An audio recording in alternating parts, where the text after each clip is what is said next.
Entonces, hay atrasos, entonces voy a pedir favor que ellos lo hagan. Pero es bien importante estar en el momento en la clase. Sé que a veces falla el internet aquí conmigo y a veces falla en la casa de ustedes. Entonces, también el clima, también estos vientos que hay ahorita también hacen que la señal no sea muy clara, pero vamos a seguir adelante. Bien, vamos con la clase. Vimos que en la clase anterior, o sea, la del domingo pasado, vimos que el derecho en general, la clasificación, bueno, que el derecho laboral, la clasificación que más nos interesa es la clasificación del derecho laboral en derecho individual y en derecho colectivo. Y que la clasificación del derecho en general, que es la más práctica para un abogado y para las clínicas, es la clasificación del derecho en general en derecho sustantivo o material y derecho adjetivo o procesal. También vimos el código de trabajo y exploramos el código y vimos que el código se divide en títulos y los títulos se dividen en capítulos. El código de trabajo tiene 18 títulos, de los cuales 10 títulos corresponden al derecho sustantivo o material y 8 títulos, perdón, sí, y 8 títulos pertenecen al derecho adjetivo o procesal.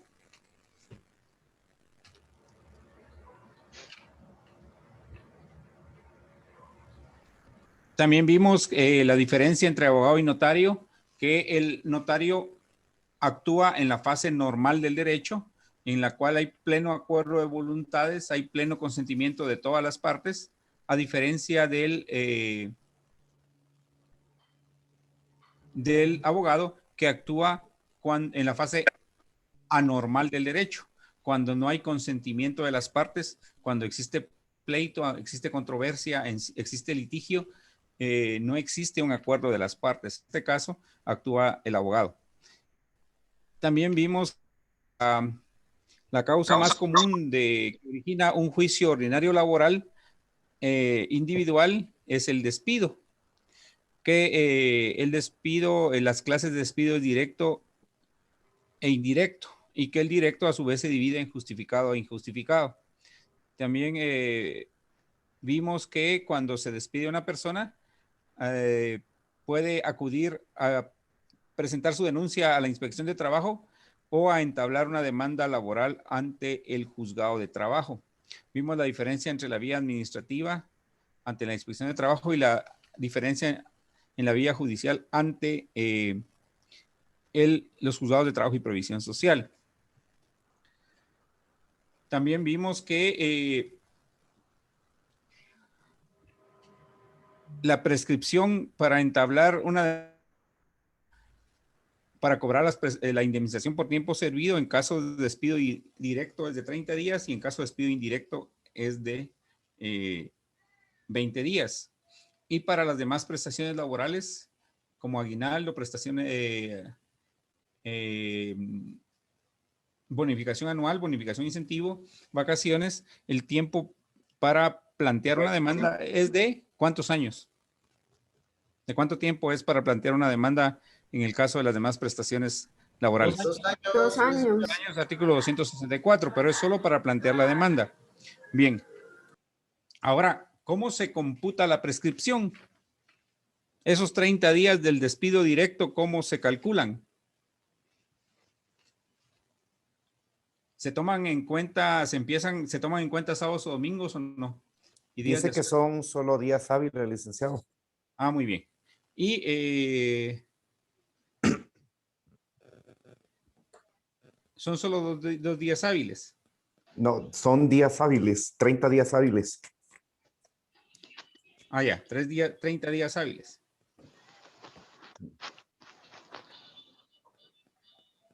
Bien, pero entonces se cuentan los sábados y domingos y los días de asueto.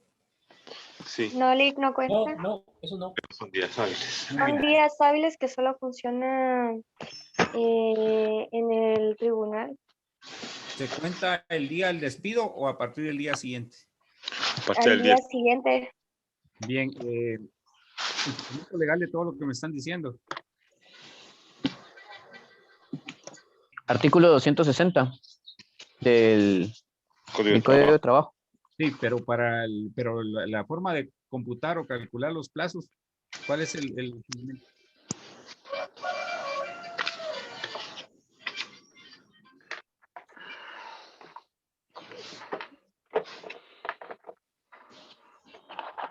O díganme por lo menos en qué código o en qué ley está.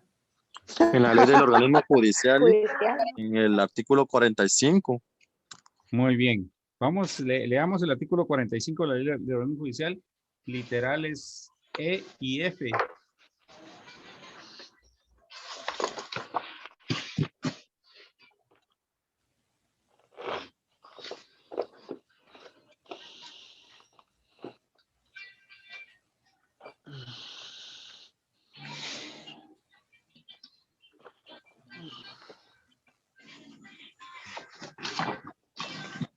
Dice, en los plazos que se computen por días no se incluirán los días inhábiles. Son inhábiles los días Espérenme. de feriado que se declaren oficialmente. Los Sí, domingos, pero por favor empieza a leer desde el principio, por favor. perdón, licenciado, disculpe. Ujú. Artículo 45, cómputo de tiempo. En el cómputo de los plazos legales en toda clase de procesos se observarán las reglas siguientes. El día es de 24 horas que empezará a contarse desde la medianoche. No, empiece, no, pero lea ahorita el E, la literal E, por favor. Como lo llevaba, muy bien. En los plazos que se computen por días no se incluirán los días inhábiles. Son inhábiles los días de feriado que se declaren oficialmente, los domingos y los sábados cuando por adopción de jornada continua de trabajo o jornada semanal de trabajo no menor de 40 horas se tengan como días de descanso y los días en que por cualquier causa el tribunal hubiese permanecido cerrado en el curso de todas las horas laborales. F. Los plazos debe computarse. F, por favor. El F, por favor. Todo plazo debe computarse a partir del día siguiente al de la última notificación, salvo el establecido o fijado por horas, que se computará como lo establece el artículo 46 de esta ley. En materia impositiva, el cómputo se hará en la Eso de la forma... materia impositiva no nos interesa. Ok, muy bien. No nos interesa. Gracias. Muy amable. Bien, entonces vamos a... La literal E no está clara. No tiene nada de claridad, pero se los voy a decir en español. La E dice, significa que no se toman en cuenta los sábados ni domingos ni los días de asueto. Así de sencillo. Y la F sí es claro, que dice que es clara la literal, que dice todo plazo debe computarse a partir del día siguiente a la última notificación. O sea que si alguien lo despiden el día miércoles, se empieza a contar a partir del día jueves siguiente. Y si alguien lo despide el día viernes, ¿qué día se empieza a contar? Lunes. Lunes. Lunes. Lunes. Bien. Se te quemaron los frijoles, man. En la clase anterior vimos que Se te quemaron los frijoles. el trabajador puede Bien. acudir a la vía administrativa u obviar la vía administrativa y comparecer y entablar demanda de una vez a la vía judicial. Bien, entonces, si el trabajador opta por acudir a la vía administrativa, a la inspección de trabajo, ¿cuántos días tiene para comparecer a la inspección de trabajo? 30 días. ¿Y para comparecer al juzgado de trabajo? Después de los 30 días, ¿no? Sí, 30 días. Entonces, si un trabajador decide acudir a la vía administrativa y fracasa la vía administrativa, entonces se da por agotada la vía administrativa. Entonces el plazo comienza a correr a partir del día siguiente de agotada la vía administrativa. Se levanta un acta y en el acta el inspector escribe que por negativa del patrón, del expatrón, o no se llegó a ningún acuerdo, por lo cual se da por agotada la vía administrativa. Entonces, al darse por agotada la vía administrativa es borrón y cuenta nueva. O sea, empieza de cero otra vez. Sí, eso que les quede claro, que empieza después de agotar la vía administrativa, empieza de cero otra vez para poder entablar la demanda laboral ante un juzgado de trabajo. ¿Quedó claro, verdad?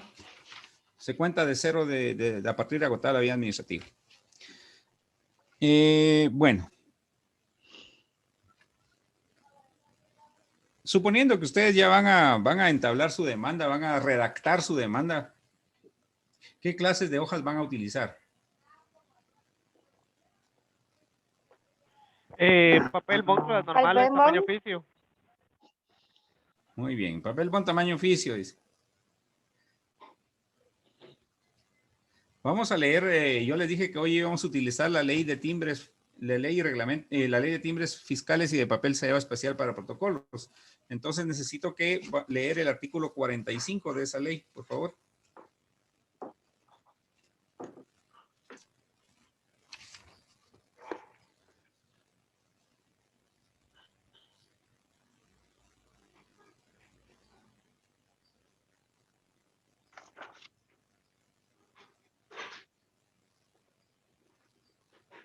Disculpe, Lee, ¿qué artículo dijo?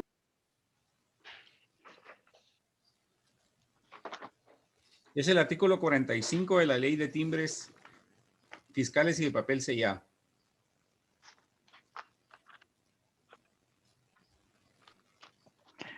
Artículo 45. Uh-huh. El papel a emplearse, a partir de la vigencia de la presente ley, se utilizará en sustitución del papel sellado, papel que tenga las características que se consignan en el numeral 10 del artículo 33, debiéndose adherir los timbres correspondientes. Se continuará utilizando el papel sellado hasta agotar las existencias, licenciado. Bien. Para los que ya tienen cierta edad, hace unos 40 años o 50 existía el papel sellado especial para protocolo que utilizaban los notarios y el papel sellado, que solamente así se llamaba papel sellado, que utilizaban los abogados y eran muy parecidos y de muy buena calidad. Pero la ley de timbres fiscales y de papel sellado especial para protocolos vino a derogar el papel sellado que utilizaban los abogados y solo dejó el papel sellado especial para protocolo que utilizan los notarios.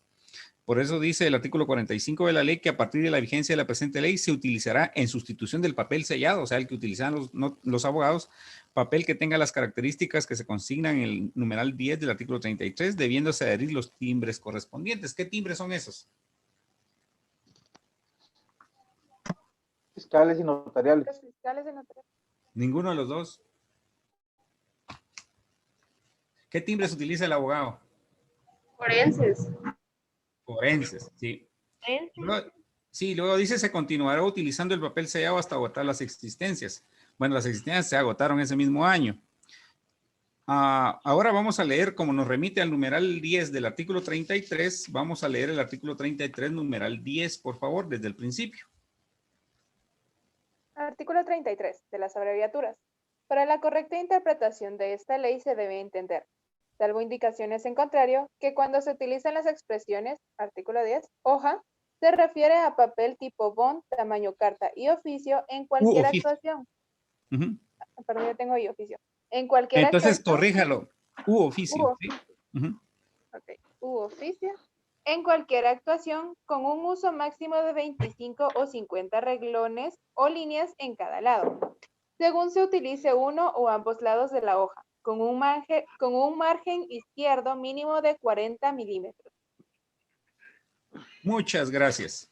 Entonces, el papel se puede utilizar número de tamaño de papel, carta u oficio. Lamento mucho que hayan puesto carta, porque el papel, por favor, Fabricio, silencio. Por favor, huele, y si pudiera ahí silenciar a los compañeros que están haciendo interferencia. Con mucho Bien, gusto, gracias. Estoy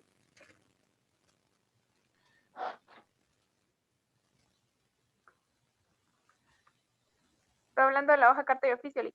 Sí, ya se dio cuenta que me desconcentraron. Bueno, la hoja puede ser tamaño carta u oficio, pero en la práctica judicial el tamaño de la hoja es oficio porque el papel sellado que se utilizaba antes, al igual que el papel sellado especial para protocolos que utilizan los notarios, es tamaño oficio. Entonces, se utiliza más la hoja tamaño oficio.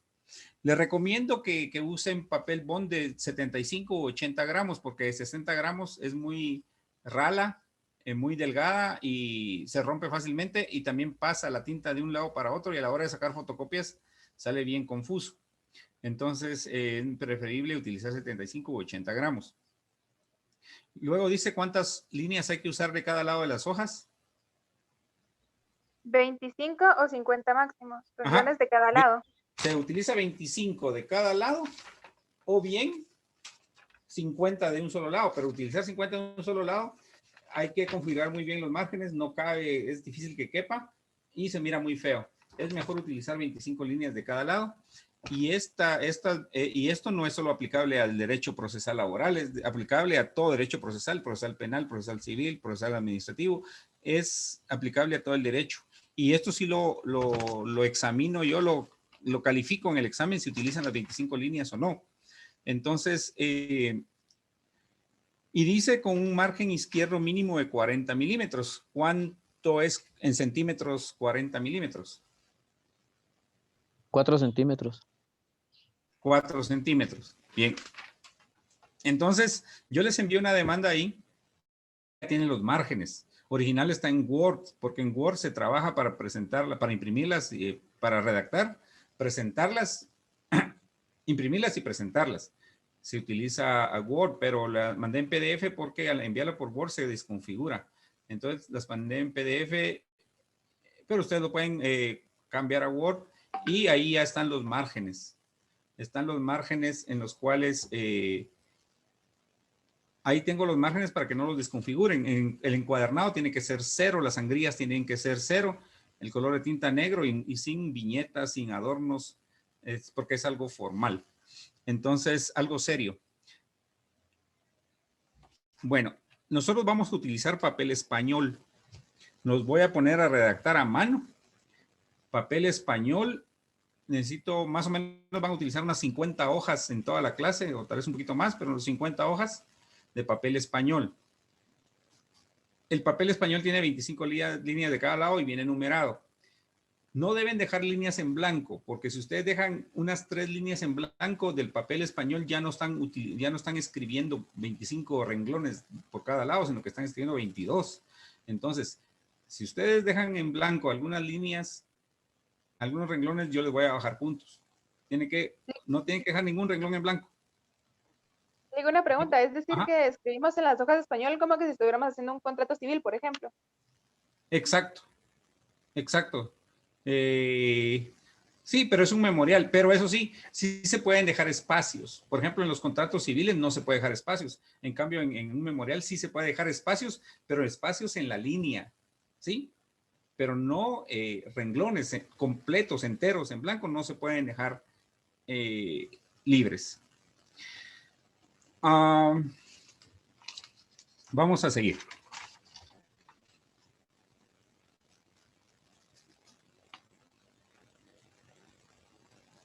Bien, ahora sí, bueno, ahora para entablar la demanda, primero, ¿cuál es la primera pregunta que ustedes se hacen cuando van a entablar una demanda, cuando van a poner a redactar? ¿Cuál es la primera pregunta que se hace?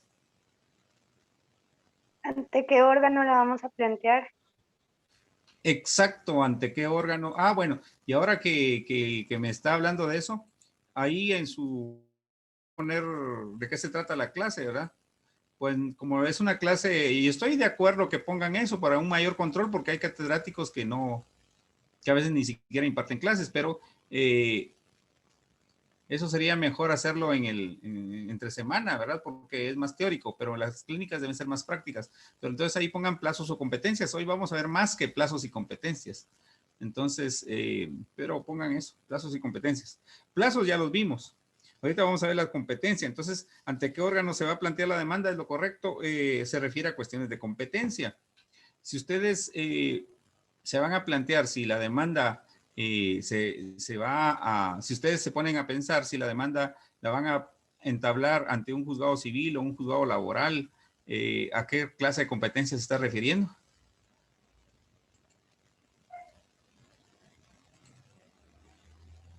¿Por razón de la materia, licenciado? Sí, por razón de la materia. Y si están preguntando si la demanda la plantean en Escuintla o la plantean en Santa Rosa, ¿qué Por clase, razón de a qué territorio. De jurisdicción. territorio? Y están pensando si la van a plantear, sí, pues por territorio. Sí, la jurisdicción ahorita que me lo está diciendo, la diferencia entre competencia y jurisdicción es sencilla. La jurisdicción es el género y la competencia es la especie. Jurisdicción significa literalmente juris, que significa derecho, que quiere decir derecho, y dicción, dicere, de decir. Entonces, literalmente jurisdicción significa decir el derecho. Entonces, jurisdicción la tiene todo juez solo con el simple hecho de ser juez, ya tiene jurisdicción. Entonces, y la jurisdicción es única, es una, y es la misma para todo juez. No por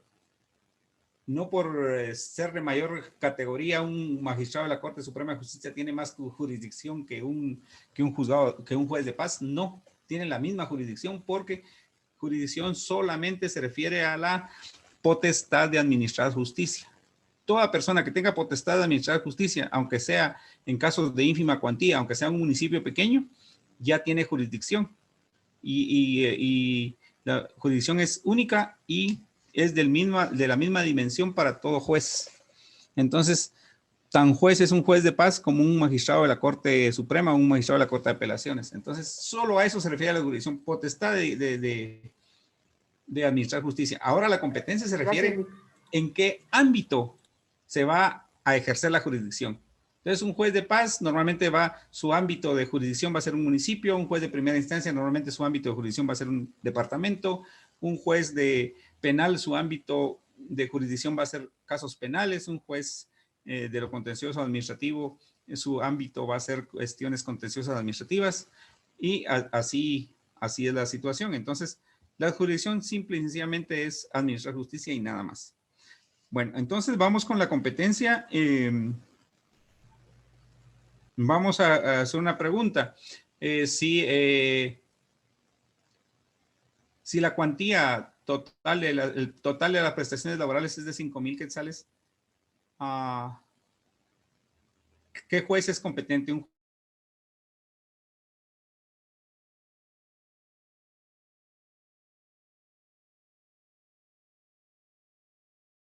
292, por favor, el código de trabajo.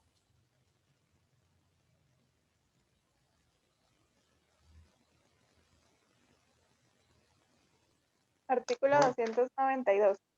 Los juzgados de trabajo conocen en primera instancia dentro de sus respectivas jurisdicciones. A. De todas las diferencias o conflictos individuales o colectivos de carácter jurídico que surjan entre pero, perdón, 291. Perdón, es el 291. Artículo 291. Los juzgados de paz conocen de todos aquellos conflictos de cuya cuantía no exceda de 3,000 quetzales.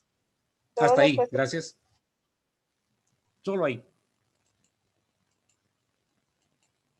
Entonces, si la cuantía es de 5,000 quetzales, ¿es un juzgado de primera instancia o un juzgado de paz? De primera instancia. Sí. De primera instancia.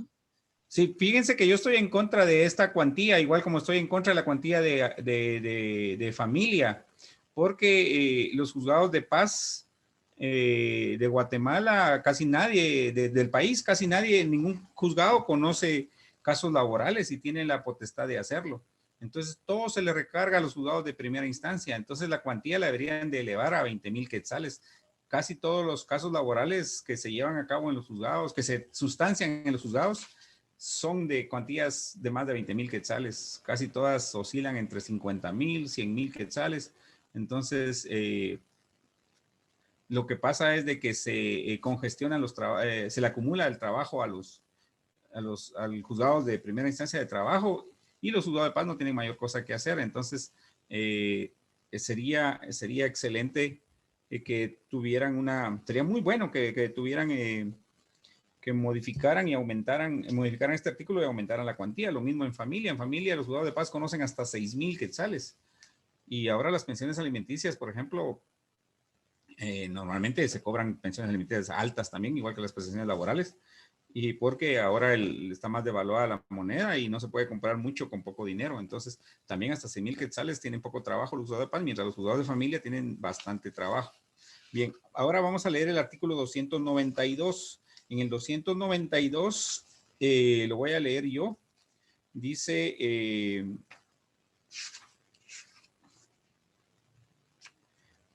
los juzgados de trabajo conocen en primera instancia dentro de sus respectivas jurisdicciones F, de todas las cuestiones de trabajo cuya cuantía exceda de 100 quetzales. Esto ya es derecho vigente no positivo. Entonces, esta literal F, donde dice de todas las cuestiones de trabajo cuya cuantía exceda de 100 quetzales, hay que anotar ahí que está desactualizado.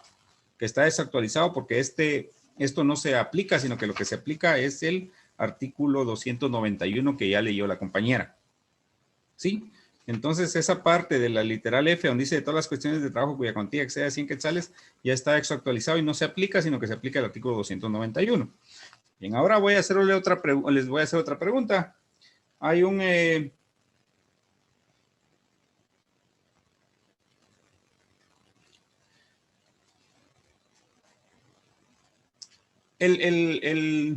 vamos a poner una pregunta.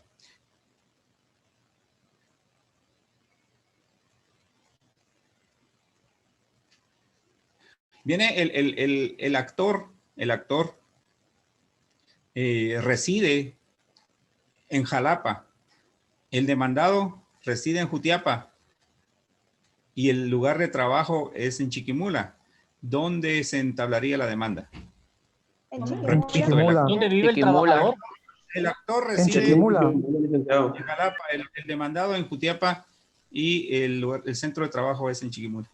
¿Dónde vive el ¿Dónde trabajador, licenciado? Se presenta donde Nos se vamos a desarrolla leer el trabajo. artículo 314, el Código de Trabajo, por favor, 314. 314, por favor. ¿Puedo, licenciado? Sí, por supuesto. Artículo 314. Salvo disposición en contrario convenida en un contrato o pacto de trabajo que notoriamente favorezca al trabajador, siempre es competente y preferido a cualquier otro juez de trabajo y previsión social. A. El de la zona jurisdiccional a que corresponde el lugar de ejecución de trabajo. B. Bien, solo ahí. ¿Sí? Entonces, ¿dónde se entablaría la demanda? En Chiquimula, porque En es donde Chiquimula. trabaja el... Es el lugar de ejecución del trabajo. Bien, algo les voy a decir. Eso de zona jurisdiccional ya no se aplica. Lo que pasa es de que antes no existían juzgados de trabajo, había muy pocos juzgados de trabajo, solo existía en Guatemala, después hubo en Quetzaltenango, en la costa sur, en Izabal, pero casi no había juzgados de trabajo, entonces se utilizaba eso de zona jurisdiccional. Ahora eso de zona jurisdiccional ya no tiene sentido porque todo departamento tiene su juzgado de trabajo. En algunos es independiente, en otros lados, como por ejemplo en el Progreso, el juzgado de trabajo es al mismo tiempo juzgado de familia, o sea, el juez de trabajo es juez de trabajo y previsión social y de familia, pero y en los otros departamentos es independiente. Entonces, por lo menos hay un juzgado de trabajo en cada departamento. Es más, en algunos municipios hay juzgado de trabajo, por ejemplo, además de los juzgados de trabajo de Guatemala, de la ciudad de Guatemala, que conocen todo el departamento. Hay algunos municipios de Guatemala que tienen juzgado de trabajo privativo, por ejemplo, Amatitlán, por ejemplo, Misco y Villanueva. Tienen su propio juzgado de trabajo. Bien. Digo una pregunta. Sí. Pero sí se sigue aplicando en cuestión de que el trabajador donde está su lugar de trabajo se hace la demanda o en el lugar donde reside el trabajador. Dependiendo de esta explicación que nos acaba de dar. En el centro de trabajo, eso se me está adelantando porque eso lo vamos a ver en un ratito. ¿Sí? Lo vamos a ver. Gracias. Sí, pero tiene que ser en el lugar de trabajo. Lamentablemente eso le perjudica al trabajador. Fíjense que debería de ser, y lástima que alguien no me preguntó eso en la otra sección, porque realmente esto no le favorece mucho al trabajador. Le hubiera favorecido al trabajador si el código dijera que será juez competente el del domicilio del demandante o el del domicilio del actor. Ahí le beneficiaría bastante al trabajador. Entonces, eso le beneficiaría bastante. Pero el derecho laboral, como lo vamos a ver en el transcurso del curso de la clínica, dice que es tutelar de los trabajadores, pero si uno lee los artículos, no es tan tutelar. Un ejemplo es este, porque en eso de que sea sentable la demanda en el lugar de ejecución de trabajo no le favorece tanto al trabajador. Le favorecería si dijera el código en el domicilio del actor. Ahí sí le favorecería. Bien, vamos a pedirle favor a Welly que nos ponga en pantalla la demanda. Les envío una demanda. Necesito a alguien que lo empiece a leer. Que empiece a leer la demanda.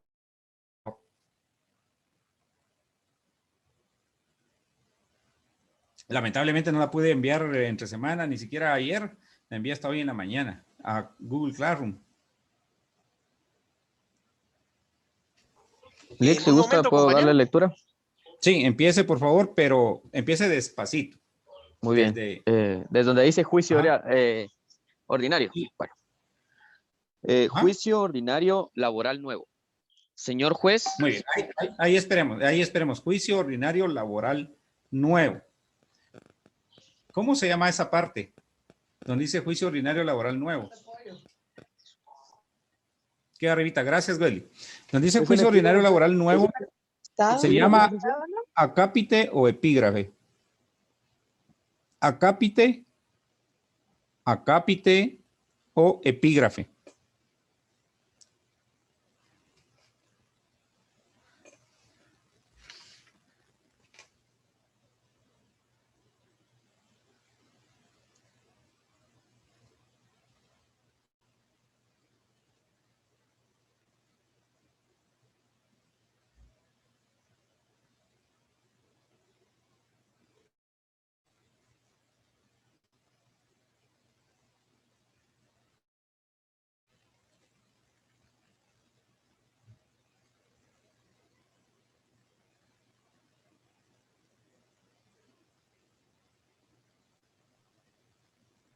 Bien, ya escribieron acápite o epígrafe.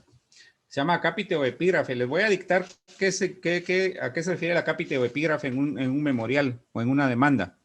Se refiere a acápite o epígrafe es la clase de juicio, el número de juicio y el número de oficial.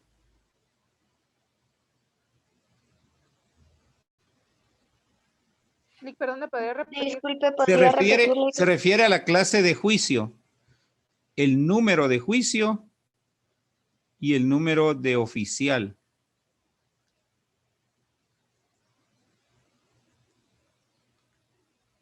Repito, se refiere a la clase de juicio, al número de juicio y al número de oficial.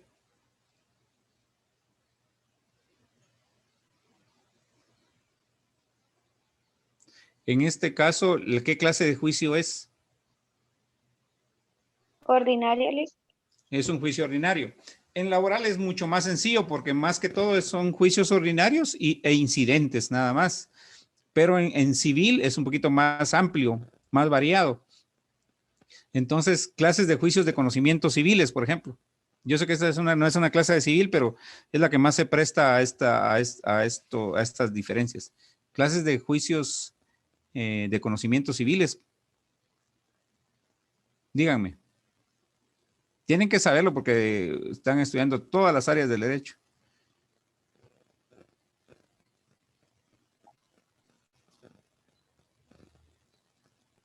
Bueno, en civil podría ser un juicio ordinario, puede ser un juicio sumario, un juicio oral, que son los juicios de conocimiento. También existe el arbitraje, pero dejando el arbitraje por un lado, existirían esos. Esa es la clase, juicio oral, juicio ordinario, juicio sumario, serían las clases de juicios civiles. Pero también existen subclases, por ejemplo, juicio ordinario de nulidad de instrumento de escritura pública, La nulidad de escritura pública sería la subclase. Juicio ordinario de indemnización de daños y perjuicios civiles. La indemnización de daños y perjuicios sería la subclase. Juicio ordinario de servidumbre de paso sería la subclase. Juicio oral de fijación de pensión alimenticia sería la subclase. Juicio oral de división de la cosa común sería la subclase. Juicio oral de rendición de cuentas sería la subclase. Juicio sumario de desocupación sería la subclase. Juicio sumario de interdicto de apeo del INDE sería la subclase. Entonces, aquí estamos. Ahora, también algunos, en lugar de escribir juicio ordinario laboral nuevo, algunos abogados escriben juicio ordinario laboral número y dejan una línea en blanco. Oficial y dejan una línea en blanco porque no sabemos qué número de juicio nos va a tocar ni qué número de oficial nos va a corresponder. Entonces, muchos en lugar de escribir como yo escribí aquí, juicio ordinario laboral nuevo, escriben juicio ordinario laboral número y dejan un espacio en blanco, oficial, deja un espacio en blanco. Normalmente en los juzgados son 4 oficiales, nos puede corresponder el primero, el segundo, el tercero o el cuarto. Bien, el juicio ordinario laboral, el acápite o epígrafe no forma parte de las 25 líneas o de los 25 renglones que debe llevar cada página de las demandas o de los memoriales. Repito, el acápite o epígrafe no forma parte de las 25 líneas que deben llevar los memoriales. Luego vamos a ver los requisitos de la demanda. Entonces vamos al artículo. ¿En qué artículo están los requisitos de la demanda laboral?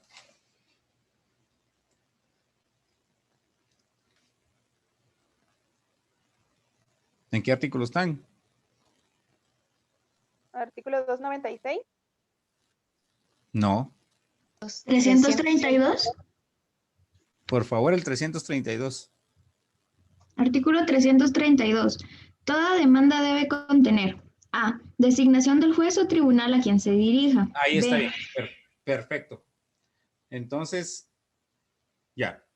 Designación del juez o tribunal al que se dirige. Ahí estamos. Y después continúa Fernanda. Entonces, gracias. Para saber a qué juez o tribunal se dirige, tenemos que saber las reglas de la competencia. Ya sabemos que si es de más de 3,000 quetzales, es un juez de primera instancia. Y que si el lugar de ejecución de trabajo es en el departamento de Guatemala, ahí debe ser también, ahí también debe entablarse la demanda. Entonces dice, señor juez, espacio de primera instancia de trabajo y previsión social para la admisibilidad de demandas del departamento de Guatemala. Así se llama. Se llama admisibilidad de demandas. Antes se llamaba para la admisión de demandas. Ahora se llama admisibilidad de demandas. Que es casi lo mismo. Es solo un cambio que hicieron. Una pregunta, ¿por qué? Sí, diga, pregunte usted mejor. Gracias. Una pregunta. A la hora de redactar, ¿siempre se deja ese espacio de señor juez, el espacio de primera instancia, o se puede poner sí. de seguido señor juez? No. ¿Saben por qué es ese espacio? ¿Alguien que lo quiera contestar a Saraí? Porque se pone a donde se está dirigiendo. No le... Sí, lo que pasa es de que en Guatemala existen varios jueces, varios juzgados. Entonces, juzgado y juez. Entonces, varios juzgados. Normalmente del 1 al 8º conocen los casos de conflictos individuales y del 9º en adelante conocen conflictos colectivos. Entonces aquí no sabemos, ese es un conflicto individual. Aquí no sabemos si nos va a corresponder el juez primero de primera instancia de trabajo y previsión social, si nos va a corresponder el juez segundo, el juez tercero, el juez cuarto, el juez quinto, el juez sexto, el juez séptimo o el juez octavo. Entonces dejamos esa línea en blanco porque en el centro de gestión de los tribunales se distribuyen el trabajo, entonces no sabemos con qué juez nos va a corresponder. Entonces, algunos, los abogados que se dedican a esto todos los días, ya conocen hasta los jueces y a veces dicen, ojalá me toque el juez quinto, por ejemplo, por poner un ejemplo. Quinto, porque él resuelve rápido o él es bastante práctico, cualquier cosa así. Entonces, no sabemos con qué juez nos va a corresponder, por eso dejamos esa línea. Ya el posterior memorial, ya vamos a poner el número de juicio, el número oficial y el número de juez que nos corresponde. Algo que les quede, que les quiero recalcar es que después de la designación del tribunal no hay que poner lugar, no hay que escribir lugar y fecha. En los memoriales el lugar y fecha se escribe hasta el final, ¿sí? Entonces ahí no tiene que ir lugar y fecha porque eso se escribe al final. Algunos escriben lugar y fecha después de la designación del tribunal, es algo técnicamente incorrecto. Bueno, vamos a leer, por favor, Fernanda, el inciso B. Artículo 332, inciso B. Nombres y apellidos del solicitante, edad, estado civil, nacionalidad, profesión u oficio, vecindad y lugar donde recibe notificaciones. Bien, primero vamos a... Entonces, alguien que lea la demanda, por favor.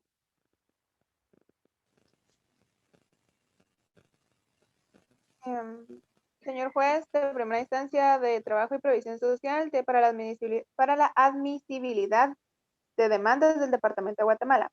Claudia Marisol Hernández Vázquez, de 25 años de edad, casada, guatemalteca, estudiante, con domicilio en el departamento de Zacatepeques y vecina del municipio de San Lucas, Zacatepeques, departamento de Zacatepeques, actúa bajo Gracias, solo hasta ahí. Ahí estamos, hasta ahí. Ahí está, hasta ahí. Bueno, dice el artículo 332, literal B, que se escribirá los nombres y apellidos del solicitante, en este caso es de la demandante. Es una mujer. ¿Un sinónimo de demandante? Sinónimo de demandante. Solicitante. Sí, aparte de solicitante, no, pero de demandante. Actor. Actor. ¿Y el femenino de actor? El femenino de actor. Actriz. Actora. Actriz. Actora. El femenino de actor, si es de teatro o de cine, es actriz, pero si es procesalmente sería actora. Ahora, Ajá. Entonces, aquí es una actora. Después hay que poner, cuando estudiaba procesal sentía raro decir actora. Mejor decía demandante, pero ahora ya estoy acostumbrado, ya no me da igual. Luego dice edad, estado civil. Estado civil se refiere al estado civil en relación al matrimonio, porque el concepto de estado civil es mucho más amplio. Entonces, con respecto al matrimonio, solo se puede ser casado, soltero o unido de hecho. Pero si la unión de hecho tiene que estar inscrita en el registro civil para que sea una unión válida. Si la unión no está inscrita en el registro civil, entonces se es soltero. Si se es divorciado y se es soltero, pero si se es divorciado, pero la sentencia de divorcio no está inscrito en el registro civil, se sigue siendo casado. Luego viene la nacionalidad de la profesión oficio. Se escribió con domicilio en el departamento de Zacatepeques, pero si ustedes leen el artículo 332, el domicilio no forma parte de los requisitos, pero sí se escribió. Y vecina del municipio de San Lucas, Zacatepeques. La vecindad sí es obligatoria porque la ley lo está pidiendo, el Código de Trabajo lo pide. Entonces, hay que escribir la vecindad. Una pregunta, ¿en qué leyes está regulada la vecindad? ¿El Código Civil? Código Civil. Procesal Civil. En el Código Civil.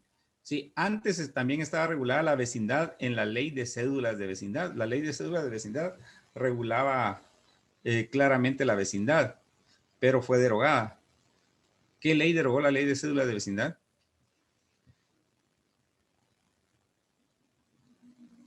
La del RENAP. Sí, la ley del RENAP derogó la Ley de Cédulas de Vecindad. Bien. ¿La vecindad a qué se refiere? Se refiere No a quiero la que me den, circunscripción. no quiero que me den una definición de vecindad, pero solo a qué se refiere la vecindad. al lugar donde uno reside. El ámbito jurisdiccional donde se asienta una persona. Vamos a leer el artículo 41 del Código Civil. Es donde, bueno, ya lo era la vecindad donde, el municipio, prácticamente donde uno vive. Sí, la respuesta es la que usted dijo, Eric. Se refiere a la circunscripción municipal, al municipio. Vamos a leer el artículo 41 del Código Civil. Sí, por favor. Muy bien, artículo 41. La vecindad es la circunscripción municipal que una persona reside y se rige por las mismas leyes que el domicilio. Ahí está, es la circunscripción municipal. Entonces, hay que escribir vecino del municipio tal, vecino del municipio de Chinautla, vecino del municipio de Palencia, vecino del municipio de Misco. Si ustedes escriben vecino del departamento de Guatemala, está mal, ¿sí? Es incorrecto. Y se los digo, le da énfasis porque cometen ese error. Y muchos ponen vecinos del lugar, su colonia, vecino de la verbena, zona 7, ponen. No, si ustedes escriben eso, está mal. Les van a poner previos. En los juzgados les van a poner previos y yo les voy a poner 0 en el examen. Entonces, solo hay que escribir el municipio, ¿sí? Digo una pregunta, es decir que si yo vivo en Villanueva, yo pongo con domicilio en el departamento de Guatemala, por ejemplo, vecina del municipio de Villanueva. Exacto, perfecto, así. Del departamento de Guatemala. Perfecto. Con una consulta, en el caso aquí, aquí ya no se coloca lo que se conoce como la dirección común, ¿verdad? Por ejemplo, 34 Avenida, 2-67, No, Colonia Tarará. Ok. No. Solo hay que escribir la vecindad. Miren, a veces uno, por escribir de más, le ponen previo. Los del juzgado le rechazan la demanda si es un juzgado civil y si es su catedrático les ponen 0. Entonces no hay que escribir más de lo que pidan. Por ejemplo, pues, si ustedes miran aquí en la demanda, yo aquí no estoy poniendo el número de DPI, por ejemplo, porque la ley no lo pide. Aquí no dice, es cierto que este código es anterior a la ley del RENAP, pero aquí no dice número de cédula de vecindad. Si dijera número de cédula de vecindad, habría que poner el número de DPI, pero no lo pide. Entonces, aquí no estamos colocando, yo se los digo por experiencia, no solo en el derecho laboral, sino que en cualquier otra rama del derecho no hay que pedir lo que la ley, no hay que agregar lo que la ley no les está pidiendo, porque por experiencia, por hacer mejor las cosas, ustedes se van a meter a problemas, yo se los digo. Así como dicen que no hay que hablar de más, también no hay que escribir de más.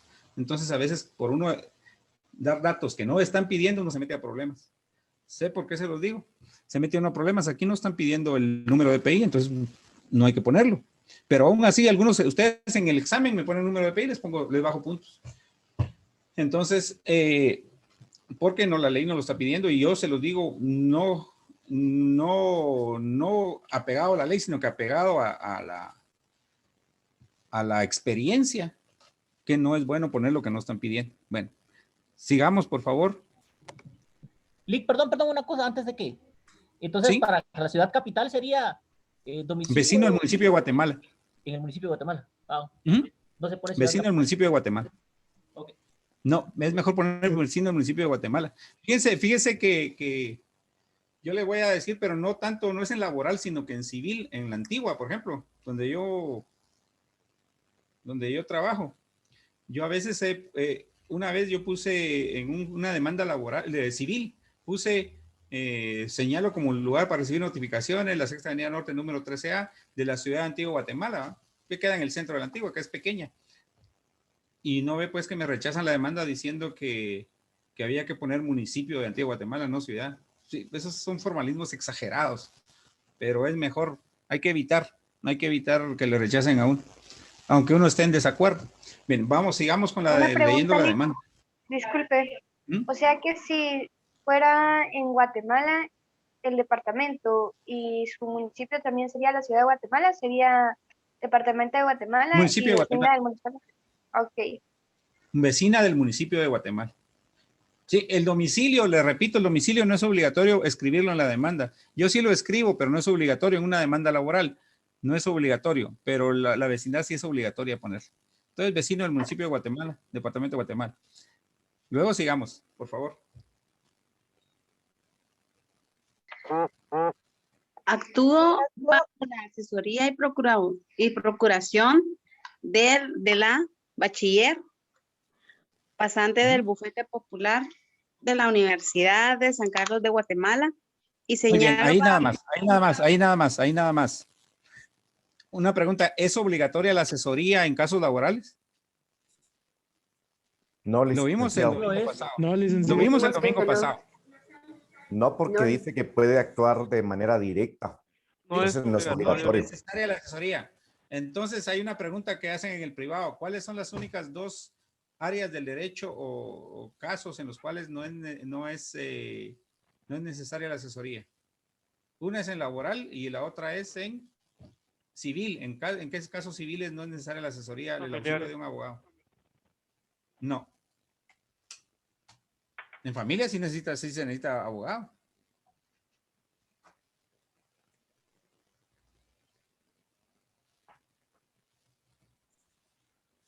Caso de jurisdicción voluntaria, ¿no? También se necesita. Pero En ínfima cuantía, licenciado. Exacto, Jonathan, es en ínfima cuantía. El artículo 51 del Código Procesal Civil y Mercantil dice que en casos de, y el 211 del Código Procesal Civil y Mercantil dice que en casos de ínfima cuantía no será necesario el auxilio de abogado. Y también en casos laborales. Vamos a leer el artículo 321, párrafo segundo de el Código de Trabajo. Ya lo leímos el domingo pasado, pero vamos a leer otra vez hoy. Esto quiere decir que el trabajador puede actuar por sí mismo, sin asesor. El trabajador se puede obviar esta parte y firma solo el trabajador la demanda. Pero de todos modos, 121, párrafo segundo, por favor. Artículo 321. No es necesaria la intervención de asesor en estos juicios, sin embargo, si las partes se hicieran asesorar, podrán actuar como tales. Los abogados, los dirigentes sindicales asesorando a los miembros de sus respectivos sindicatos, federaciones y confederaciones, circunstancia que el tribunal podrá exigir que se acredite y en asuntos de cuya cuantía no exceda del equivalente a 10 veces el salario mínimo mensual del sector económico a que pertenezca el trabajador reclamante y los estudiantes de derecho de las universidades que funcionan legalmente en el país. Que Bien, hayan ahí está bien. Ahí está bien. Ya les pregunté quiénes son esos famosos estudiantes de derecho de las universidades que funcionan legalmente en el país. Y ustedes me dijeron, somos nosotros. Bien, también la palabra que se utiliza es asesoría, que no se les olvide. Cuando un estudiante comparece como asesor, entonces siempre es bachiller, no importa si se haya graduado de perito contador o de maestro o de secretaria, siempre se escribe bachiller. Todos son bachilleres a la hora de ser pasantes del bufete. Entonces, si es un varón, se escribe del bachiller, y si es una dama, una señorita, de la bachiller. Y se escribe de qué bufete popular es pasante. Ahí la Universidad de San Carlos faltó la U era con mayúscula. Clic. Disculpe, buenos días, disculpe, solo que me está fallando la comprensión lectora con la segunda parte del inciso B, donde habla de que cuando ya excede la cuantía a 10 veces el salario mínimo mensual, ahí ya no podrían representar los sindicatos, o sea, los dirigentes sindicales ni los estudiantes. Si la cuantía excede a ese monto. Entonces, el salario mínimo está más o menos en 3,000 quetzales. Entonces, 10 por 3,000 son 30,000. Si excede 30,000, según la ley, no les es permitido, pero yo le digo por experiencia que en los juzgados, aunque exceda esa cuantía, sí permiten que los dirigentes sindicales y los estudiantes asesoren, sí permiten. ¿Y saben por qué? ¿Y saben por qué permiten? No solo para usted, sino que para todos. Permiten para no dejar desamparado al trabajador. Muy bien, gracias. Bien, ahora sigamos, por favor, leyendo la demanda.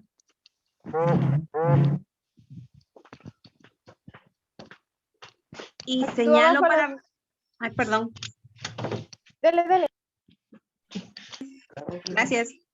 Y señalo para recibir notificaciones la 10ª calle 12-11, zona 1, edificio COSAC, tercer nivel, oficina 1 de la ciudad de Guatemala. Hasta ahí, gracias.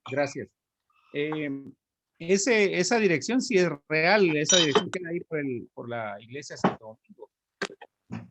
Y me dijo un estudiante de la otra sección, me dijo, es pasante del bufete, ¿por qué no puso la dirección del bufete popular de la Universidad de San Carlos? Así que tiene razón. La dirección del bufete popular de la Universidad de San Carlos es la 9ª avenida. Por favor, hagan silencio. Apaguen. Welly, si me podría apagar el teléfono de estos jóvenes que están aquí interrumpiendo. Bien, entonces, Me dijo un compañero de la otra sección que por qué no señalamos lugar para recibir notificaciones el bufete popular de la San Carlos y si ahí está ubicado. Y sí tiene razón, la dirección del bufete popular es la 9ª calle, 13- zona 1 del... Es 9ª avenida y 13 calle. Ajá. Pero también esta dirección es válida, ¿verdad? Luego...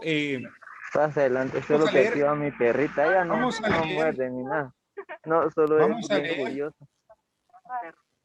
Bien. Por favor, Rudy, apague su teléfono. Ponga atención a la clase también.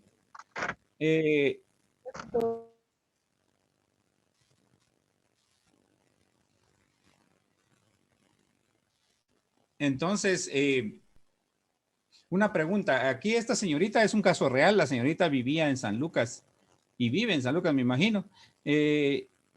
¿Podría ella señalar un lugar en San Lucas o su casa en San Lucas para recibir notificaciones? ¿O tiene que ser por fuerza en Guatemala? Buenos días, licenciado. Perdón. Yo creo que no, tal vez tiene que señalar el lugar donde está su oficina. Pero ella no tiene oficina porque es la trabajadora. Ah, perdón. Sí, Disculpe, ¿podría repetir la pregunta? Es que no se escuchó.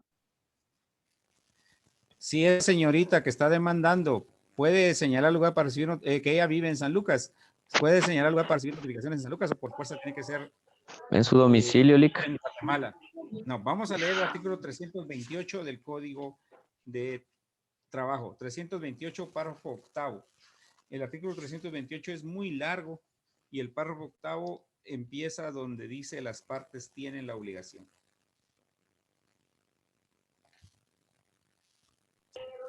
Las partes tienen la obligación de señalar lugar para recibir notificaciones en el mismo lugar en donde se encuentra sentado el tribunal que conoce el caso. No se dará curso a la primera solicitud si el interesado no señala lugar para recibir notificaciones. Gracias. Dice las partes tienen la obligación de señalar lugar para recibir notificaciones en el mismo lugar en donde se encuentra sentado el tribunal que conoce del caso. ¿En dónde está ubicado el tribunal o el juzgado de trabajo y previsión social?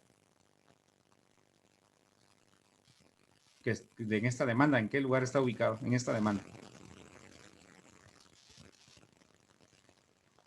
Está arriba. No, mire arriba. Departamento de Guatemala, perdón. Entonces, en el departamento de Guatemala, entonces, el lugar para que señala la demandante para recibir notificaciones también tiene que ser en Guatemala, porque así lo dice el artículo 328, párrafo 8º. Luego dice, no se dará curso a la primera solicitud, en este caso será la demanda, si el interesado no señala lugar para recibir notificaciones. No dar curso significa, ¿qué significa no dar curso en este caso? No dar trámite. Exacto. No dar trámite. Pero según dicen que en materia laboral, aunque la demanda tenga un sinnúmero de errores y omisiones, hay que darle trámite. O por lo menos no hay que rechazarlas, pero no hay que rechazarlas. Y aquí eso significa que se está rechazando de plano de una vez la demanda. Entonces, licenciado. Y el artículo 334 del Código de Trabajo dice, si la demanda no contiene los requisitos enumerados en el artículo 332, el juez de oficio debe ordenar al actor que subsane los defectos. Ya, el artículo 334 dice que si no tiene los requisitos, si hay omisiones, hay errores, se debe ordenar que subsanen. Eso contrasta con el artículo 109 del Código Procesal Civil y Mercantil, que dice que si la demanda no contiene los requisitos, se repelerá de oficio, o sea, se rechazará de plano. Con un error que tenga una demanda civil, tiene que rechazarse, pero en laboral no.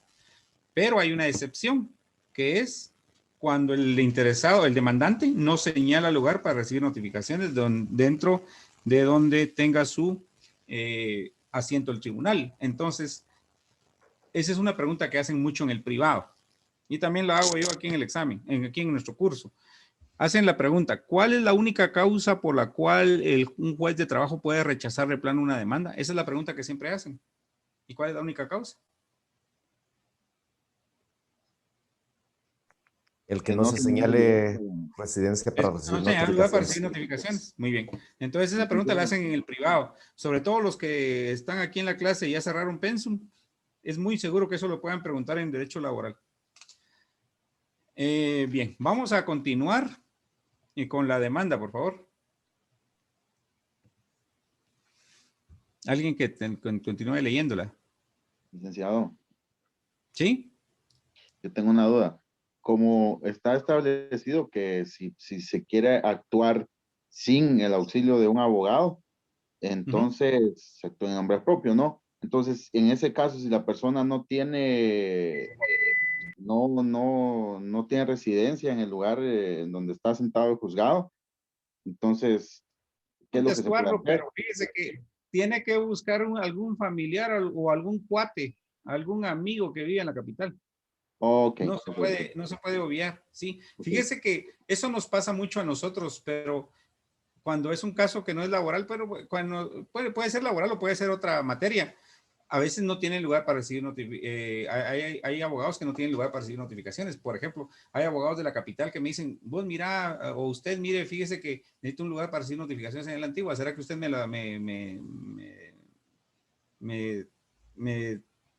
me recibe las notificaciones allá y me dice la dirección? Con mucho gusto, le digo yo. Y a veces yo también he necesitado y llamo a algún conocido mío para que reciba notificaciones en otro lado, aunque actualmente yo casi no llevo casos fuera de Zacatepeques, pero anteriormente sí llevaba varios casos en diferentes departamentos. Entonces uno pide favor a un colega para recibir las notificaciones en su oficina. Y también antes había la ventaja, ahora hay facultad de Derecho prácticamente en casi todos los departamentos del país. Entonces ya casi solo del lugar se relacionan, pero en el tiempo que yo estudié en el S2 todos mis semestres, desde el primero hasta el último. No fui al S12 ni al S9 ni hasta allá abajo, sino que en el S2 estudié todos mis semestres, pero en ese tiempo como no había centros departamentales, entonces los capitalinos eran minoría ahí, había bastante gente de diferentes departamentos, entonces a ellos con los que estudié les pido yo favor que lugar para recibir notificaciones y en otro lugar, pero ahora casi todos los que estudian en Guatemala son de Guatemala y casi todo, y hay centros en los demás departamentos, entonces se conoce uno menos de otros abogados de otros departamentos. Pero vamos a continuar. Vamos a continuar leyendo la demanda, por favor. Comparezco a plantear demanda de juicio ordinario laboral por despido directo e injustificado en contra de la señora Delia Lorena Puteis Bolaños, propietaria del Salón de Belleza y Spa Aracha, quien puede ser citada y notificada en la Tercera Avenida 8-99, Colonia La Reformitas, zona 12 de la ciudad de Guatemala, con fundamento en los siguientes hechos. ¿Continúo? Muy bien, esperemos. Aquí hay mucho de qué hablar. Primero, comparezco a qué. Comparezco a plantear demanda. Aquí es muy importante los verbos. Muchos escriben interponer demanda, presentar, promover demanda, meter demanda, pero lo normal, los únicos dos verbos que son los correctos para demanda, no solo en laboral, sino que también derecho civil, derecho de familia, derecho mercantil, es comparezco a plantear demanda o comparezco a entablar demanda. Entonces ahí escriban entablar demanda. Plantear demanda o entablar demanda son los únicos dos verbos correctos. Y esto no solo se aplica a derecho laboral. De juicio ordinario laboral. El juicio ordinario laboral es la clase de juicio. Por despido directo e injustificado es la subclase de juicio. ¿Sí? Entonces, juicio ordinario laboral, clase. Despido directo e injustificado es la subclase. En contra de la señora Delia Lorena Puteis Bolaños. Una pregunta. ¿Quiénes pueden ser demandados? ¿Quiénes pueden ser demandados? ¿El representante legal? ¿Pueden ser demandadas las cosas? Un representante legal jamás puede ser demandado. ¿Ah? Es una persona, o solo una las persona como tal y una persona jurídica. Una persona individual y una persona jurídica. Sí, correcto. Perfecto. Muy bien.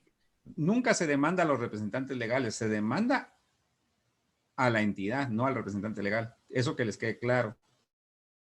Y yo se los digo no por quien opinó ahí, sino que lo digo por todos, porque se cometen muchos errores de estos, la mayoría de estudiantes, y aunque no lo crean, muchos abogados ya graduados cometen error de estar demandando representantes legales, y eso no es correcto. Y lo que es peor aún, demandan empresas, que es totalmente incorrecto. Entonces, aquí, ¿a qué se demanda? ¿A quién se demanda? ¿Al salón de belleza o a la propietaria del salón de belleza? A la propietaria. Sí. A la propietaria. Ajá. El salón de belleza, el propietario de un salón de belleza puede ser una persona individual o puede ser una persona jurídica. Puede ser que el propietario del salón de belleza sea una sociedad anónima. Entonces, una sociedad de responsabilidad limitada, por ejemplo. Entonces, se demanda a la persona. Licenciado, el salón de belleza es una empresa, al igual que es un taller, una panadería, una tienda, es una empresa. Y la empresa puede ser propiedad de una persona individual o de una persona jurídica. Vamos a leer el artículo, yo les dije que hoy vamos a utilizar el Código de Comercio, el artículo 4, numeral segundo del Código de Comercio. Sí, que me iba a preguntar. Digo una pregunta, y si en todo caso, por ejemplo, es despido injustificado de un banco, por ejemplo, uno pone el nombre del banco al que se va al banco, se pone entonces. Gracias. Sí, entonces, por ejemplo, y hay que poner el nombre que aparece en el registro. Por ejemplo, si usted escribe, comparezco a demandar a Banrural, le ponen previo. Y si no le ponen previo, le pondrían una excepción. ¿Qué excepción le plantearían? No se llama Banrural, se llama Banco de Desarrollo Rural, Sociedad Anónima. Y no hay que usar abreviaturas. Si usted escribe SA, se lo pueden rechazar. Aún en laboral. Entonces, tiene que ser Banco de Desarrollo Rural, Sociedad Anónima. Entonces, tiene que ser... Ajá. Disculpe la pregunta. O sea, una pregunta. De hecho, para poder plantear una demanda, previo a eso, uno tiene que hacer el cálculo, porque no se puede hacer la demanda. Por lo menos cuando yo fui al Ministerio de Trabajo y eso fue el primer requisito. Luego de eso, se da el cálculo y de ahí para poder plantear la demanda le dicen a uno que vaya al registro mercantil a sacar la patente de comercio para saber. No es necesario. No es necesario la patente de comercio. Acuérdese que el derecho laboral es poco formalista. ¿Sí? Oh, ya veo. Una pero pregunta, o sea, cuando uno se persona al Ministerio de Trabajo, Oscar, estos requisitos. Una pregunta, Oscar. En la semana pasada vimos la diferencia en la clasificación del derecho en general en derecho sustantivo o material y derecho adjetivo o procesal. ¿El cálculo de prestaciones laborales es materia material o sustantiva o es materia procesal o adjetiva? Y esa pregunta es para todos. ¿El cálculo de prestaciones es de derecho sustantivo o de derecho procesal? Para mí es procesal. ¿Procesal? No, es derecho sustantivo. Es derecho sustantivo. El cálculo de prestaciones es derecho sustantivo. ¿Sí? Porque aquí no están pidiendo nada. Solo están calculando. No están pidiendo nada. Cuando piden, ahí es derecho procesal. Pero aquí no están pidiendo nada. El cálculo de prestaciones es derecho sustantivo. Y no es necesario acompañar la patente de comercio. ¿Sí? Pero es conveniente. Pero fíjense que hay trabajadores que son muy pobres y no tienen para estarse movilizando. La patente de comercio tampoco se las van a dar la certificación de la patente de comercio tampoco se las van a dar de gratis. Y tiene que contratar a alguien para que la consiga. Entonces, muchas veces no es necesario. Si va, mejor. Por supuesto que qué bueno que vaya la patente de comercio como prueba. Pero la carga de la prueba la tiene el patrono. Y en segundo lugar, no es, el derecho laboral es poco formalista. Entonces no tiene que ir y un juez de trabajo no tiene por qué estarles pidiendo, poniéndoles previos por no acompañar la patente de comercio. Y tampoco en la inspección de trabajo deben exigir eso, pero yo me he enterado. Es que la inspección de trabajo está muy mal, porque no les enseñan, no saben el espíritu del derecho laboral, que es poco formalista. y peor en la inspección de trabajo, que es administrativo, es menos formalista aún que en los juzgados. Entonces, a veces se exigen eso y no es obligatorio hacerlo. Sí es conveniente, por supuesto que sí es conveniente. Si uno puede averiguar todos los bienes que tiene la entidad y todo el movimiento económico, monetario, si uno, mientras más información tiene de la parte que va a demandar, magnífico, pero eso significa costo, tiempo, esfuerzos y a veces esfuerzos inútiles. Entonces, hay que ser práctico y eso no es necesario. Bueno, vamos a leer solo con una observación. Ajá. Fíjese que, por ejemplo, es cuando tengan duda de una empresa, solo con que tengan el NIT, ingresan al portal de SAT y ahí les sale la razón social de la empresa. No es necesario que vayan a pedir patentes o cosas así. Ahora y todos tienen el libre acceso a esa información, ¿verdad? A eso va, Josué. Lo que pasa es que sí se me adelantaron un poquito. Pues muy bien, ese consejo que usted le está dando a sus compañeros es excelente. Fíjense que yo tuve que demandar a un señor, pero no era un caso laboral, sino que era un caso civil. Entonces, pero yo tenía aquella inquietud si él era dueño de una ferretería o no. Entonces yo mandé a alguien a la ferretería a comprar pues, una cosa así sencilla, barata, y pedí factura para ver a nombre de quién estaba. En primer lugar, si la ferretería era propiedad de un propietario individual o de un propietario o de una sociedad. Y en segundo lugar, si era un propietario individual, ¿quién es el propietario? Entonces mandé a la ferretería. Si ustedes van a demandar, por ejemplo, a un restaurante, ir a tomarse un café y pedir una factura. Entonces ahí aparece. Ahí aparece.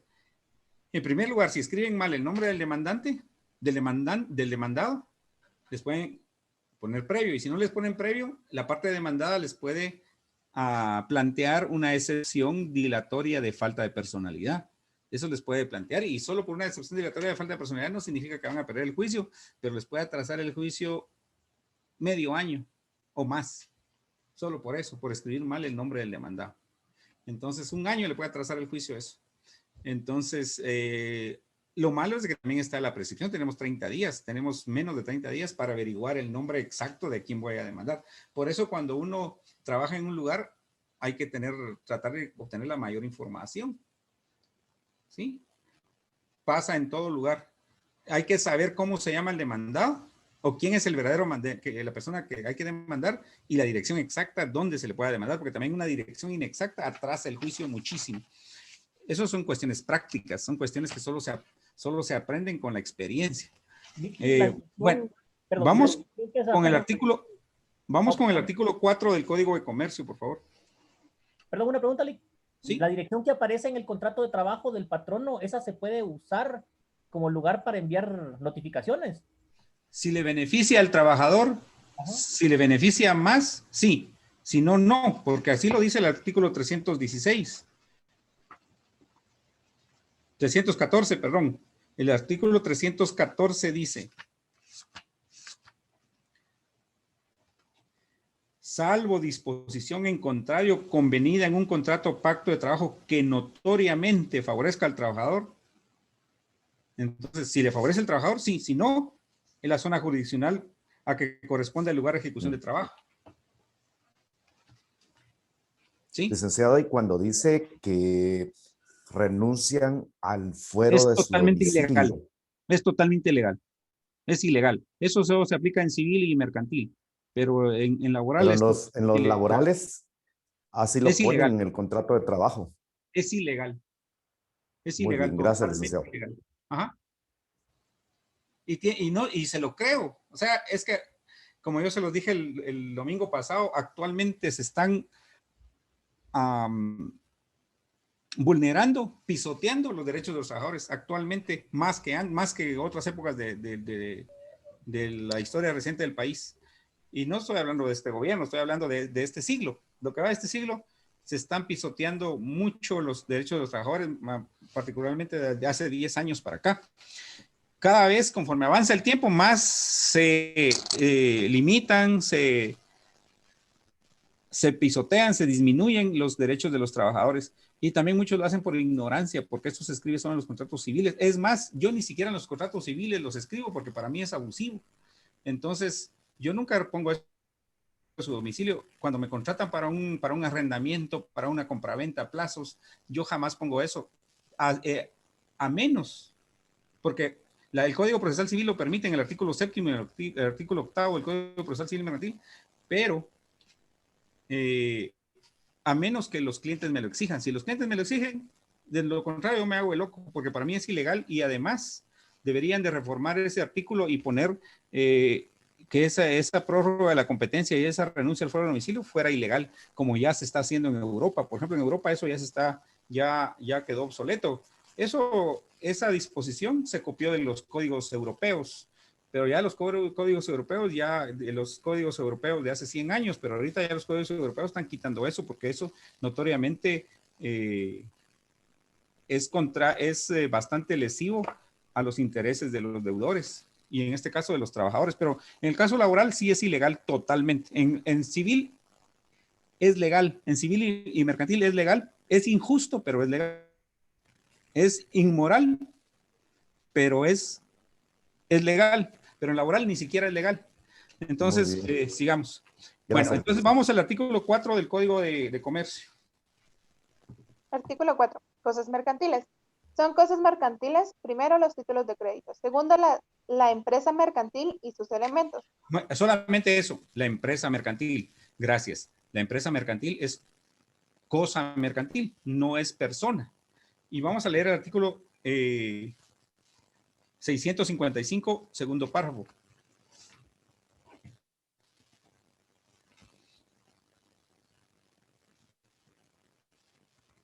Artículo 655, segundo párrafo. La empresa mercantil será reputada como un bien mueble.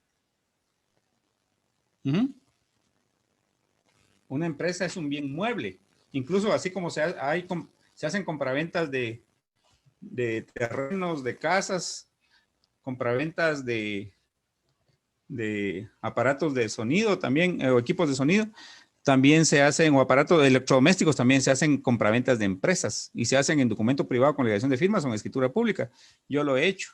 Entonces se hacen compraventas de empresas como si fuera, solo se puede comprar y vender cosas, solo se puede demandar a las cosas, solo se puede demandar a las personas, solo se puede comprar y vender cosas y solo se puede demandar a personas, solo pueden ser demandadas las personas. Entonces, si ustedes escriben comparezco a plantear demanda en contra de la empresa tal, es totalmente incorrecto porque no se pueden demandar empresas, no se pueden demandar cosas, solo se pueden demandar personas. Las personas somos los únicos sujetos del derecho.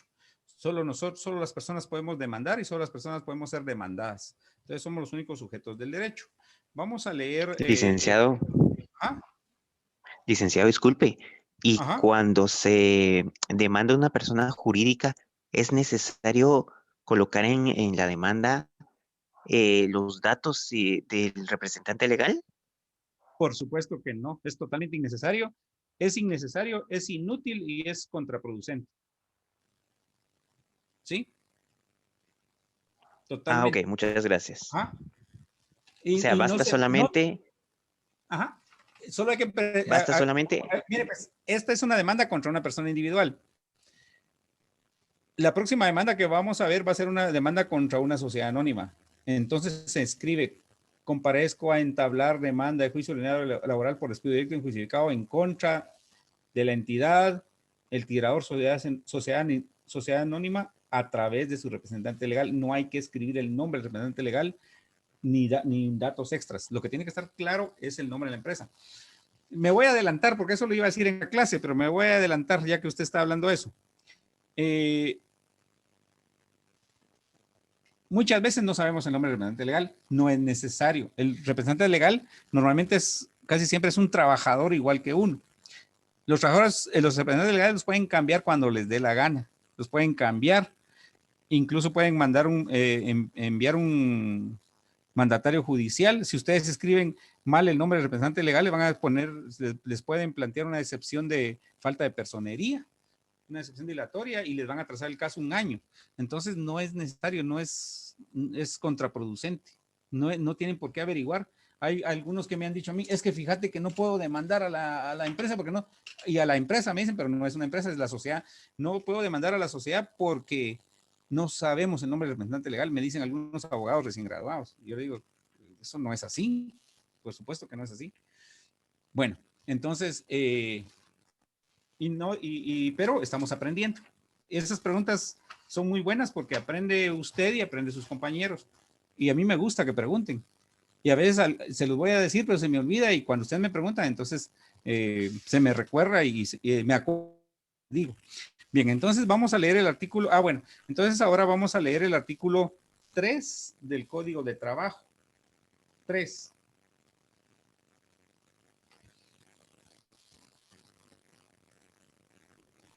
¿Lo puedo leer, licenciado? Sí, por favor. Admin. Es el Código de Trabajo, dijo, ¿verdad? Sí. Trabajador es toda persona individual que presta a un patrono sus servicios materiales. Muy bien. Entonces, aquí a lo que voy es, un trabajador solo puede ser una persona individual. O sea, una persona jurídica no puede ser trabajador, tiene que ser una persona de carne y hueso. Entonces, si hay un contrato entre personas jurídicas, entre dos sociedades anónimas, puede ser un contrato mercantil, pero jamás un contrato de trabajo. Y si es entre una sociedad mercantil y la administración pública, puede ser un contrato administrativo, pero jamás un contrato de trabajo. Entonces, solo una persona individual, solo una persona de carne y hueso puede ser trabajador. Vamos a leer el artículo 2. El artículo 2 del Código de Trabajo, por favor, y después me hacen la pregunta. Artículo 2 del Código de Trabajo. El 2. Patrono es toda persona individual o jurídica que utiliza los servicios de uno o más trabajadores en virtud de un contrato. Sí, entonces el trabajador solo puede ser una persona individual. En cambio, patrono puede ser una persona jurídica, una persona individual o una persona jurídica. ¿Sí? Entonces, una persona individual puede ser patrono, una sociedad anónima puede ser patrono, el Estado puede ser patrono, una municipalidad puede ser patrono. Pero trabajador, solamente una persona individual. Una sociedad anónima no puede ser trabajador, una municipalidad no puede ser trabajador, ni el Estado puede ser trabajador, ni una asociación tampoco, ni una ONG puede ser trabajador, solamente una persona natural, una persona individual.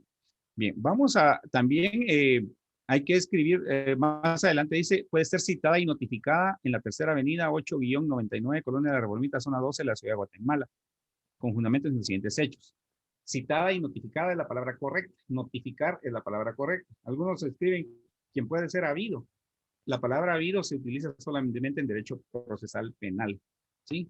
Aquí no se está cometiendo ningún delito, solamente se está incumpliendo con el pago de las prestaciones laborales, entonces no se escribe habido o hallado, sino que notificado nada más. Vamos con los hechos, por favor, alguien que lea los hechos. De corrido. ¿Lo puedo leer yo, licenciado? Sí, Jennifer, está bien. Del inicio de la relación laboral, inicié mi relación laboral con la demandada el día 14 de abril del 2020. Continúe. De la finalización de la relación laboral, se dio por terminada unilateralmente, por despido directo e injustificado por parte de la señora Delia Lorena Sucey Polán, el día 23 de noviembre de 2020, por haber cerrado su negocio. En consecuencia, mi relación laboral con la entidad demandada fue por un periodo de 7 meses y 9 días, en forma continua e interrumpida. Muy bien, hasta ahí dejemos. Dice se dio por terminada unilateralmente. Cuando dice unilateralmente significa que solo fue decisión del patrono. No fue un consenso. Si fuera consenso, hubiera sido consensuado, hubiera sido bilateral. Pero fue unilateral porque eso fue solo decisión del patrón por despido directo e injustificado. O sea, no hay una justa causa para despedir. Y dijo pues, directo porque le dijo, mire, a partir de tal fecha ya no quiero que venga a trabajar. Y quien lo despidió, en este caso, quien la despidió fue la patrona, pero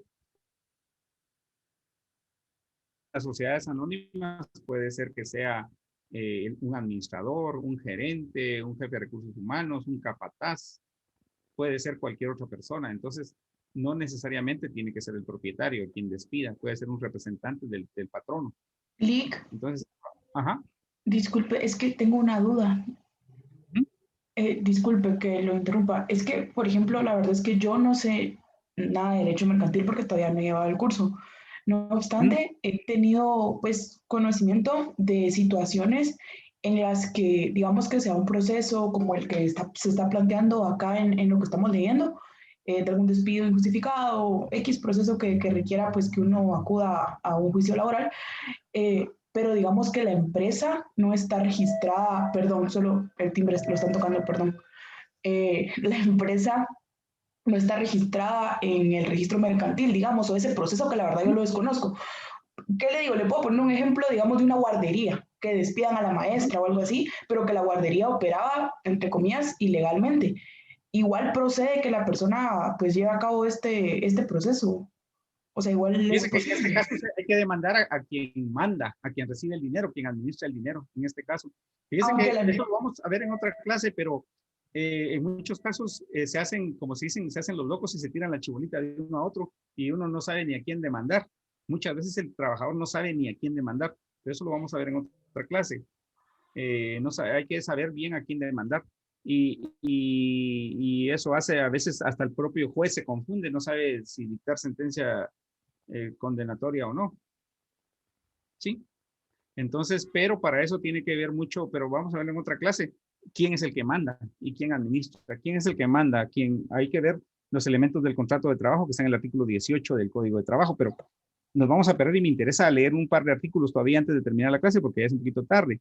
Bien, también dice que bueno, de la forma del contrato, dice 3, de la forma del contrato, fui contratado en forma verbal por la señora Delia Lorena Putzeit Bolaño. Bien. Clases de contrato según la forma. Clases de contrato según la forma, díganme ustedes. Oral y escrito. Oral y escrito. Bien, fíjense que normalmente en derecho laboral no le ponen mucha importancia a eso y solo le dicen al estudiante, mire, el contrato según la forma puede ser oral o escrito. Solo eso le dicen y no le dicen nada más. Pero realmente lo que deben decir es, el contrato según la forma debe ser escrito y excepcionalmente es oral, es verbal. Entonces vamos a leer el artículo 28 del Código de Trabajo, por favor. 28 del Código de Trabajo.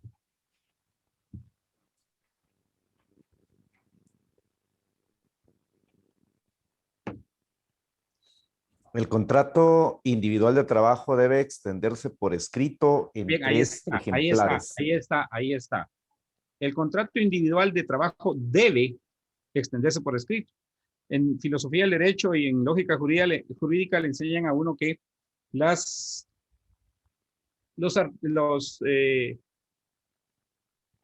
normas se dividen en imperativas, facultativas, prohibitivas o descriptivas. Entonces, esta es una norma imperativa porque dice debe extenderse por escrito. Pero en algunos códigos como este que yo tengo y que me imagino que puede ser igual, no está completo, porque usted leyó, igual que el mío, dice el contrato individual de trabajo debe extenderse por escrito. Pero otros que tengan otra edición dicen, en los más casos, el contrato individual de trabajo debe extenderse por escrito.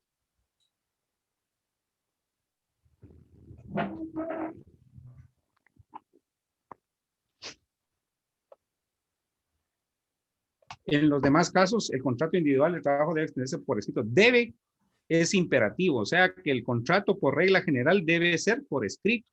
Y el artículo 27 dice, el contrato individual de trabajo puede ser verbal cuando se refiera a. Entonces, puede, no es una orden, sino que es imperativo facultativo. Y se refiere a, dice, solo 4 en 4 casos. O sea que la regla es que el contrato de trabajo debe ser por escrito y la excepción que pueda ser verbal. También esto le perjudica, también aquí soy de la opinión de que debería haber reforma a la ley y que se escriba que todo contrato de trabajo deba ser por escrito. Pero la regla es que sea por escrito. Entonces, y para terminar, ¿quién tiene la carga de la exhibición del contrato? Según el 30, el patrono, licenciado. Lea el 30, por favor, Henry, rapidito. La prueba plena del contrato escrito solo puede hacerse con el documento respectivo. La falta de este o la omisión de alguno de sus requisitos debe imputar siempre al patrón. Ahí está bien, ya no continúe. La carga de la prueba le corresponde al patrón. También hago la salvedad que cuando los contratos de trabajo son de dependencias públicas, ahí sí es por fuerza por escrito. Incluso si no se extiende un trabajo por escrito en las dependencias públicas, en un ministerio, en una secretaría, hasta se está incurriendo en delito. Entonces, plazas fantasmas, por ejemplo, pero tiene otro nombre, peculado por sustracción. El nombre plazas fantasmas no es un nombre jurídico, es un nombre coloquial, periodístico, pero no es, pero incluso ahí contrato de trabajo para entidades públicas sí tiene que ser por fuerza, por escrito. Aquí tiene que ser por escrito la regla y excepcionalmente en algunos casos puede, no debe, sino que puede ser verbal. Entonces aquí lo que dice esta demandante en esta demanda es que el contrato fue verbal, ¿verdad? Entonces ella no tiene la obligación de presentar el contrato escrito, sino que la que tiene la obligación sería la señora demandada. ¿Alguna pregunta? Licenciado. Ajá. Y cuando se plantea la demanda en contra de alguna dependencia del Estado. Eso es un poquito diferente, lo vamos a ver al final. Y es más, voy a invitar a al licenciado William Vanegas, tal vez le da una clase de eso, porque él es experto en eso. Lico, una pregunta. A ver. Ajá. De no existir ese contrato laboral, o sea, por ejemplo... No, la carga de la prueba la tiene el patrón. Pero vamos a ver. Como no existe y el patrón no lo presenta, eso beneficiaría al trabajador, ¿verdad? Es la palabra del trabajador contra los documentos del patrón. El patrón no tiene que presentar documentos, el trabajador solo tiene que hablar, solo tiene que decir, ¿sí? No es palabra contra palabra, sino que es palabra del trabajador contra documentos del patrón. Licenciado, una consulta. Yo estoy recibiendo procesal laboral 1 y en cuanto al tema de la presentación y obligación que tiene el patrono de presentar este contrato, el docente nos contaba que si no lo hacía prácticamente teníamos ganado el juicio. Pero a mí se me ocurre si existe una forma en la que el patrono pues salga bien librado de esto ante el juez. Sobornándolo. No, es broma. Mire, pues, me parece que usted quiere ser abogado de los patronos. Pues, no, para nada. Pero lo que sucede es que este docente... La mejor forma que un patrono puede salir librado es pagar antes de que lo demanden. Correcto. Pagar las prestaciones. Ok, o sea que sí tendríamos como prácticamente ganado el juicio si no presentan el contrato. Exacto. Pero la demanda tiene que ser en forma técnica. No, como es poco formalista hacerla como caiga, ¿no? Tiene que ser en forma técnica. ¿Sí? Ok, muchas gracias. Licenciado, también, fíjese que yo me acuerdo que en una ocasión nos explicaban en una clase de que el trabajador también debe demostrar siempre, debe demostrar que sí hubo una relación laboral con el patrón con el que está trabajando. Miren, se está adelantando. Vamos, aquí en la demanda tenemos el apartado de hechos que estamos viendo ahorita, después vendría el fundamento de derecho que no es necesario, después viene el apartado de pruebas y después viene la petición. Cuando lleguemos al apartado de pruebas vamos a ver eso. ¿Sí? Ok. Licenciado, disculpe una pregunta en relación a la demanda que usted nos envió. Entendí que lo tenemos que transcribir en hojas papel español, cumpliendo con datos específicos, cantidad de líneas, los datos que ahí correspondan. Ahora, en su momento lo voy a hacer, pero no lo he pedido expresamente. Lo único que todavía no. Lo único que les voy a dejar para el sábado próximo, para el sábado a medianoche, es que un cuestionario en base a un material bibliográfico que les envié, creo que el domingo o lunes, que les envié un material bibliográfico, el lunes les envié un material bibliográfico, en base a esas copias les voy a mandar un cuestionario para que lo llenen. ¿Sí? Muy bien, o sea que de pronto lo que usted envió el día de hoy o ayer, solo todavía para no que se lo lean. Muy bien, gracias.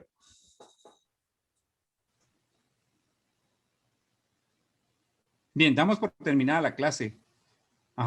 Y les agradezco mucho su atención y a Welly su apoyo aquí. Muy bien, gracias, licenciado. Que tenga excelente resto de domingo. Gracias, muy amable. Licenciado, disculpe, el material ese que está hablando ahorita lo subió a la plataforma de Classroom o... Google Classroom, todo va a subir Google Classroom, no por otra vía, solo por Google Classroom. O copiado, por ahí van a enviar las tareas también y los exámenes. Muchas gracias, licenciado. Gracias, licenciado. Muy